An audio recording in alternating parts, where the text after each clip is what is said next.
I guess step 2, I'd say, gave me that hope that there was a different way of living, and step 3 really for me was about committing to that, making that decision, making that commitment to be in recovery and to hand my life over to recovery really, and take on board all those suggestions, everything that I was kind of learning in step 2, take all those things on board and put myself in the care of something else. And that was the programme, it was the fellowship, it was my sponsor, it was my higher power, it was all those things. This for me is really the first of the action steps. You can do step 1 relatively straightforward. You can just say, well, okay, yeah, I admit I'm powerless, no problem. You can do step 2 by saying, yeah, I know I need help, but it's actually doing it and seeking that help and using that help that makes all the difference. So step 3 is where you've really got to put your money where your mouth is and put it into action. For me, step 3 is quite simple. You get out of the driving seat when you need to, and often letting go of that control and trusting the process involves step 2, because often it's in the process of discussing things with other people I can learn when it's important that I let go of that control. Because step 3 is about, I suppose, getting off what I call the throne of your life. Getting off that me. It's all about me. And actually letting somebody else have a go. So in step 3, it's about making a decision. And step 3 is about a conscious decision, not just simply saying, oh yes, hopefully something will happen, something will change, and I'll get better. It's actually saying I'm making a conscious decision. And it talks about a conscious decision to turn. And again, what I always like to emphasise to people is it is about turning round. It's about doing something differently. So often addicts think that things are just going to change and they can carry on doing the same old thing. And what I like to emphasise is if you do the same old thing, you'll get the same old result every time.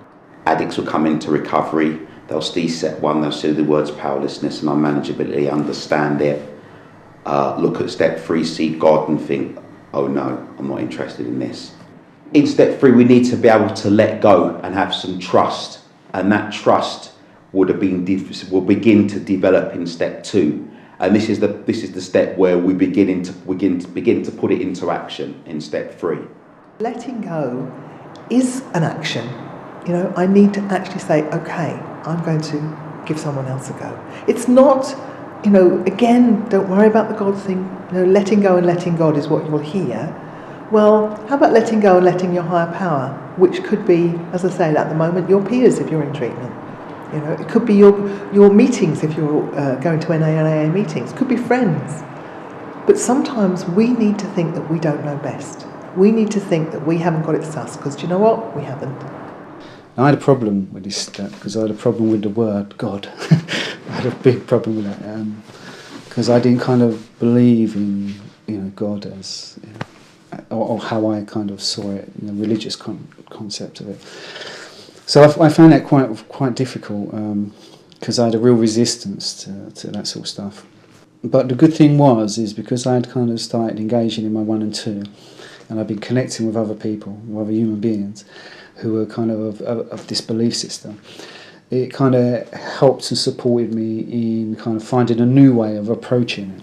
For people who don't have a formalised God, they can see the group as their power greater than themselves, and how to hand their will over would be sharing their examples of powerlessness with that group, exploring their deeper inner depths, exploring the pain and the shame that they feel through their addiction and through their life and through issues that might have happened long before they became addicts. So step 3 is about doing something differently, and it's making that conscious decision, and it talks about turning our will and lives over. Again, most people are self-willed. We want to do it our way. We want to be in control. We want to know where we're going, what's going to happen, how it's going to be.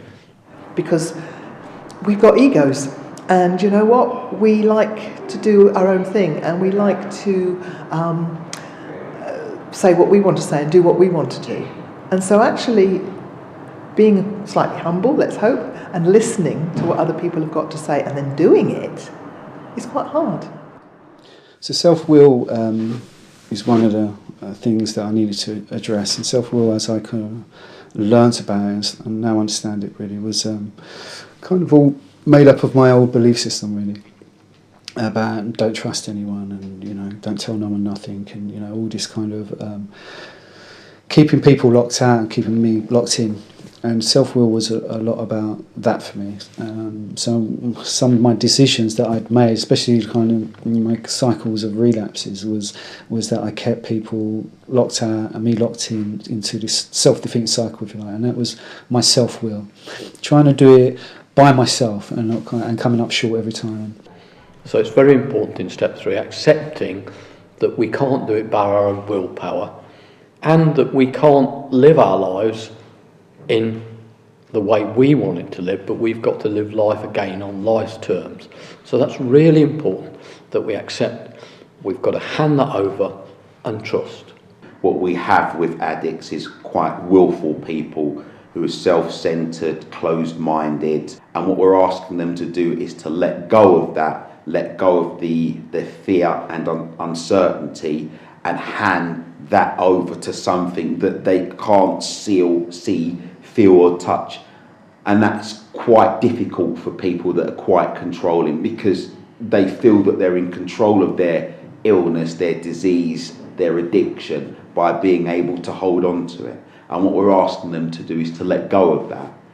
And so we need to actually allow other people, God if we like, you know, again, if you have a faith, I wouldn't knock that under any circumstances. But what is important is that we are saying, I don't know it all, and I need to let go. It's surrender.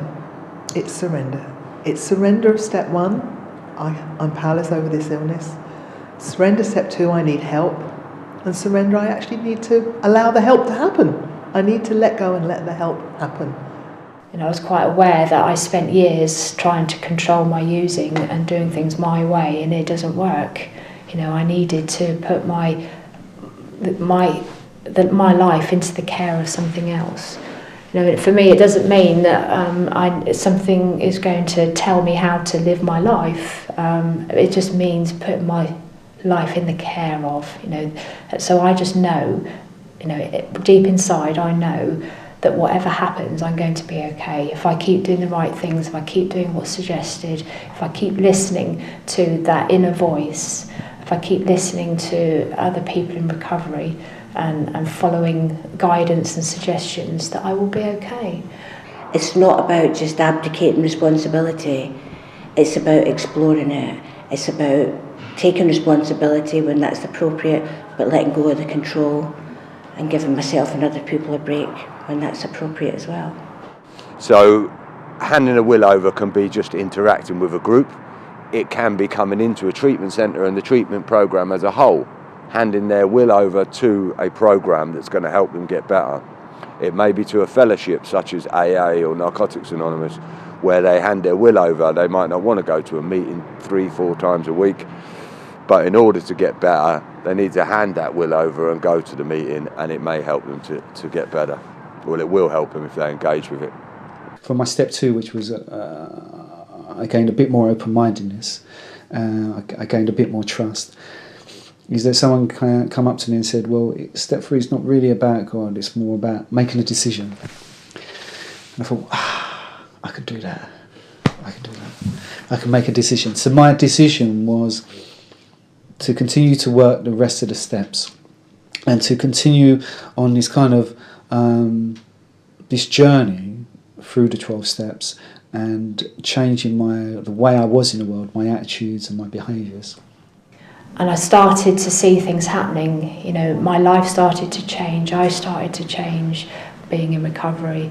You know, my daughter came back to live with me. I was staying clean. I had lots of evidence that this was working. And you know, and I just kind of took all that evidence on and used that to build up my belief and my faith in something else. And you know, so why wouldn't I hand my life over to that? Keep it simple and realise that sometimes you don't know best.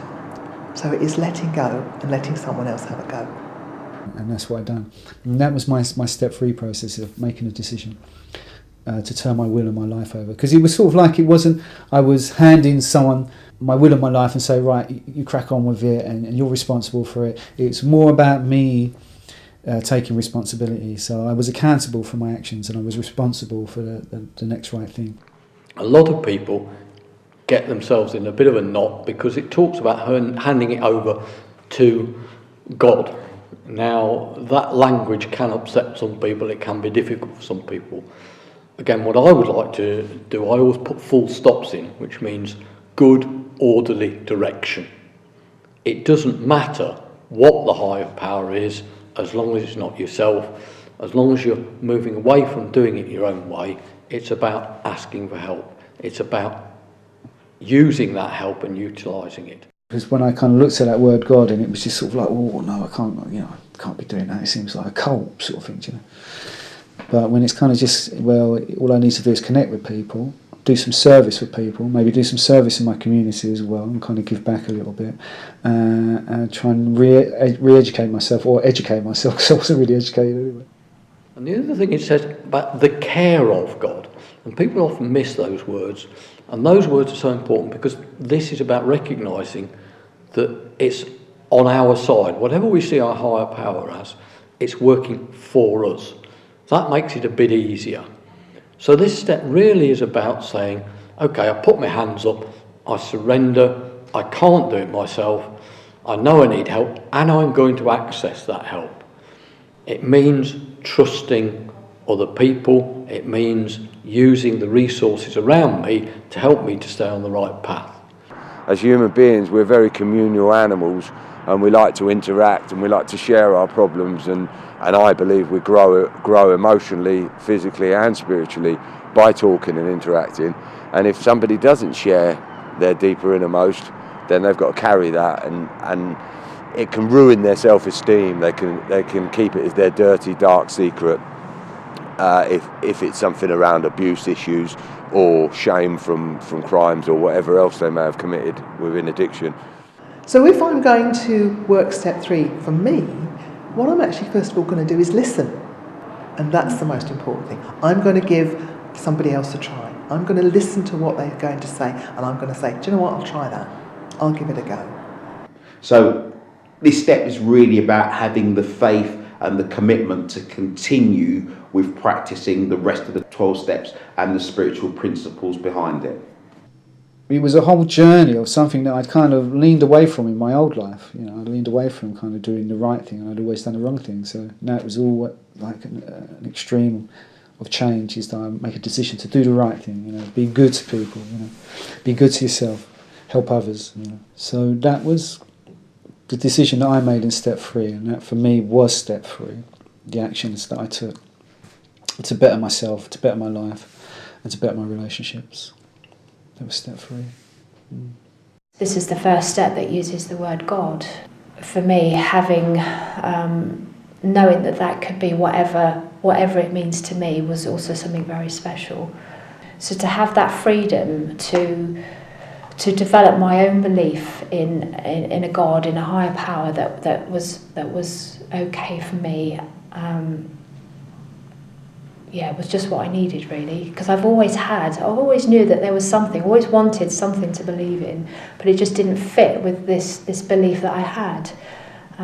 So then, you know, my higher power now is something loving and caring and wants the best for me, and that's all it is. It's just something very simple. When I believe in that, everything's okay.